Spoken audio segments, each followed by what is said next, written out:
एक छोटे से गांव में एक लड़का रहता था। उसका नाम था अर्जुन। वह अपने माता पिता के साथ मिट्टी के छोटे से घर में रहता था। गांव शांत था, चारों तरफ खेत, पेड़ और नदी थी। वहां न ज्यादा गाड़ियां चलती थीं और न ही शहर जैसी भीड़ भाड़ थी। अर्जुन ने अपने जीवन में बस और टेम्पू तो कभी कभार देखे थे, लेकिन रेलगाड़ी उसने कभी नहीं देखी थी। उसकी नज़रों में बस ही दुनिया की सबसे बड़ी गाड़ी थी।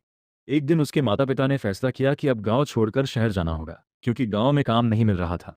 सुबह सुबह उन्होंने अपना थोड़ा सा सामान बांधा और बस में बैठकर रेलवे स्टेशन की ओर चल पड़े। अर्जुन भी उनके साथ था। जब बस शहर के बड़े रेलवे स्टेशन के सामने रुकी, तो अर्जुन की आंखें खुली की खुली रह गईं। इतनी बड़ी जगह, इतने सारे लोग, चारों तरफ आवाजें। कोई भाग रहा था, कोई सामान उठा रहा था, कोई टिकट ले रहा था। वह अपने पिता का हाथ कसकर पकड़कर खड़ा रहा। तभी अचानक एक तेज सीटी की आवाज गूंजी। पों पों पों पों पों। अर्जुन डरकर पीछे हट गया। उसने देखा कि एक बहुत लंबी और विशाल रेलगाड़ी धीरे धीरे प्लेटफॉर्म पर आ रही है। उसकी आंखों में आश्चर्य भर गया। वो मन ही मन सोचने लगा, इतनी बड़ी गाड़ी, इसे चलाता कौन होगा? ड्राइवर इसे कैसे संभालता होगा? इतने सारे लोग इसमें बैठते हैं, इन्हें डर नहीं लगता क्या? उसके लिए वह किसी अजूबे से कम नहीं था। कुछ देर बाद उसके माता पिता उसे लेकर ट्रेन में चढ़ गए। अर्जुन की सबसे पहली इच्छा थी कि वह खिड़की के पास बैठे। वह तुरंत दौड़कर खिड़की वाली सीट पर बैठ गया।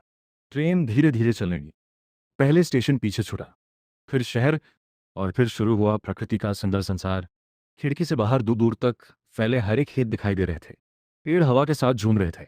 कहीं नदी चमक रही थी, कहीं छोटे छोटे पहाड़ दिखाई दे रहे थे। पक्षी आसमान में उड़ रहे थे। अर्जुन मंत्रमुग्ध होकर सब कुछ देख रहा था।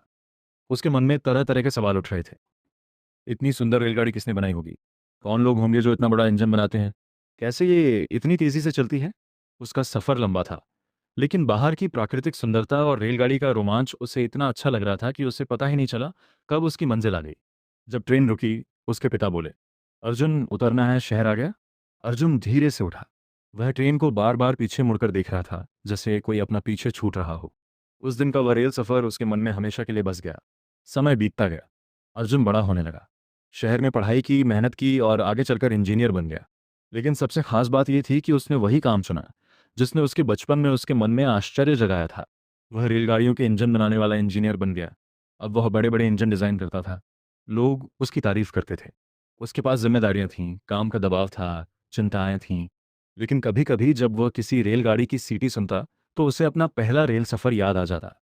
उसे याद आता वह छोटा सा गांव, रेलवे स्टेशन की भीड़, खिड़की के बाहर भागते खेत, और वह मासूम लड़का जो सोच रहा था कि इतनी बड़ी गाड़ी आखिर कौन बनाता होगा। इन यादों को सोचते ही उसके चेहरे पर तमाम चिंताओं और थकान के बीच भी एक हल्की सी मुस्कान आ जाती। वो कहते हैं ना कि बचपन के छोटे छोटे अनुभव कभी कभी हमारे पूरे जीवन की दिशा बदल देते हैं, और सपने वहीं से आने लेते हैं जहाँ पहली बार मन किसी चीज़ को देखकर आश्चर्य से भर जाता है।